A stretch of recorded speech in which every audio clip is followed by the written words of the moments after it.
Event से होती है क्या, जो इवेंट से होती है वो क्या कहलाती है, इनकम कहलाती है। जो इवेंट से होती है वो क्या कहलाती है, इनकम कहलाती है।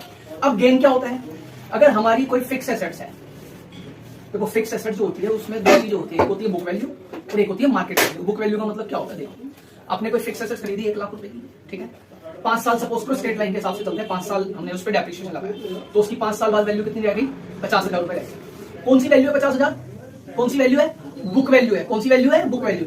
अब आपने उसे 60,000 का बेच दिया सपोज करो, तो 10,000 रुपए का आपको क्या हुआ, गेन हुआ। क्या हुआ, गेन हुआ। और अगर आपने सपोज करो 40,000 रुपए का बेच दिया तो 10,000 का आपको क्या हो गया, लॉस हो गया। अब हमने 3 चीजें समझी, प्रॉफिट, सॉरी रेवेन्यू, इनकम और गेन। प्रॉफिट का पता सिर्फ साल के एंड में ही चलेगा। कोई एक इवेंट को ये 15 रुपए का पेन था, 20 का बेच दिया, 25 का बेच दिया, इससे प्रॉफिट का पता नहीं चलता। प्रॉफिट का पता कब पता चलेगा, साल के एंड में, अर्थात जब फाइनेंशियल ईयर क्लोज होता है। फाइनेंशियल ईयर कब क्लोज होता है, फाइनेंशियल कब क्लोज होता है, 31 मार्च 2025।